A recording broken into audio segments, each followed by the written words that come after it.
तो दोस्तों नमस्कार, बहुत स्वागत करता हूं मैं आप सभी का अपने इस YouTube चैनल जिसका नाम है असली दुनिया। आज मैं आपको बताने वाला हूं स्वयं सहायता समूह गरीब परिवार के लिए वरदान कैसे है।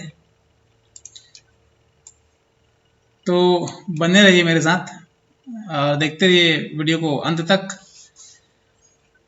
जैसे कि एक आर्टिकल है जो मैंने लिखा है, इसमें मैंने लिखा है कि गरीब परिवार के लिए वरदान कैसे हैं ये स्वयं सहायता समूह। तो मैं आप सभी को पढ़ के बताऊंगा। ऐसे लोग जिनके पास ना तो बैंक में गिरवी रखने के लिए कोई संपत्ति है और न ही बैंक को दिखाने के लिए कोई ऐसे दस्तावेज जिसे दिखाकर बैंक से लोन लिया जा सके। ये लोग इतने शिक्षित भी नहीं होते कि बैंक जाकर अपनी बातों को रख सके, तो ये बैंक जाने के नाम से भी डरते हैं। ऐसे लोगों के लिए ही यह स्वयं सहायता समूह एक वरदान बनकर सामने आई है। जैसे कि नाम से ही समझ में आता है कि ऐसा समूह जो अपनी मदद खुद करता है। अब ऐसे लोग अपने एक समूह बनाकर साप्ताहिक कुछ पैसे अपने समूह में जमा करते हैं और ऐसे समूह में 15 से 20 सदस्य हो सकते हैं, इससे ज़्यादा भी हो सकते हैं, जो हर सप्ताह कुछ निश्चित पैसे जमा करते हैं और इस जमा पैसे को किसी एक सदस्य को या फिर दो को या फिर समूह के हिसाब ऊपर है कि किसको किसको देती है, किसी सदस्य को न्यूनतम ब्याज दर पर देती है, क्योंकि ये सदस्य आपसी पहचान के होते हैं, जिसके कारण पैसे वापस करने में ज़्यादा परेशानी नहीं होती है और न ही कोई पैसे वापस करने से इनकार कर सकता है और न ही किसी प्रकार का कोई दस्तावेज समूह में जमा करने की जरूरत होती है।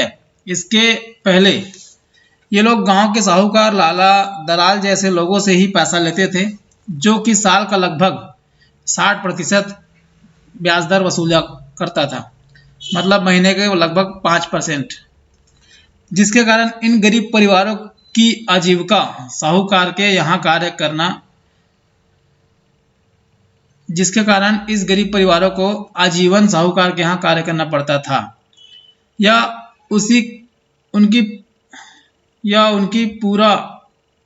उनका पूरा पुरखा ही उस ब्याज को पटाने के लिए उसके यहाँ काम करता रहता था।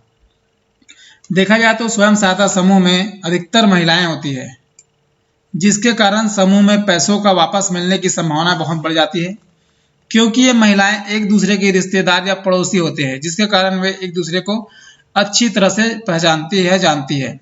चूंकि स्वयं सहायता समूह का पैसा सभी सदस्यों का ही होता है, इसलिए आपसी सामंजस्य और सहयोग की भावना समूह में बनी रहती है।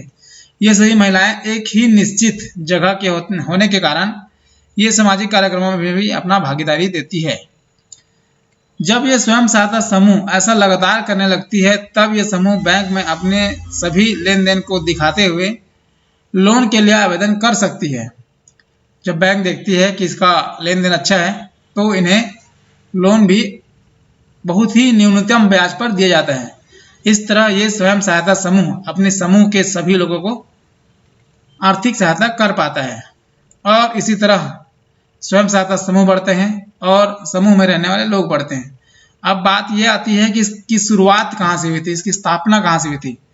तो मैं आप सभी को जानकारी के लिए बता दूं कि इसकी शुरुआत जो है बांग्लादेश में हुई थी। सबसे पहले 1970 में इनकी शुरुआत करने वाले का नाम है मोहम्मद यूनुस, जिन्हें सन 2006 में नोबेल पुरस्कार से सम्मानित भी किया गया है। तो उम्मीद करता हूँ इतना जानकारी आप सभी के लिए काफ़ी रहेगा स्वयं सहायता समूह के बारे में। जो बैंक ऑफ बड़ौदा के बीसी है उनको बता दूं मैं कि स्वयं सहायता समूह का पैसे का लेन देन बैंक ऑफ बड़ौदा के पोर्टल में, बीसी पोर्टल में चालू हो गया है। उसका वीडियो भी मैं बनाया हूं थोड़ा सा, क्योंकि मेरे पास कोई ट्रांजैक्शन नहीं था। जैसे ही कोई ट्रांजैक्शन मेरे पास आएगा तो मैं उसका भी वीडियो बना के डाल दूंगा। उम्मीद करता हूं आप सभी को जानकारी पसंद आई होगी। ये मैंने 3-4 दिन रिसर्च करने के बाद लिखा है। इसका लिंक भी मैं डिस्क्रिप्शन में दूंगा, तो आप वहां से भी इसको पढ़ सकते हो। तो बहुत ज़्यादा धन्यवाद आप सभी का। अगर चैनल में पहली बार आए हो तो सब्सक्राइब जरूर करिएगा और अपने दोस्तों को शेयर करिएगा, क्योंकि ये जानकारी बहुत महत्वपूर्ण है। धन्यवाद दोस्तों।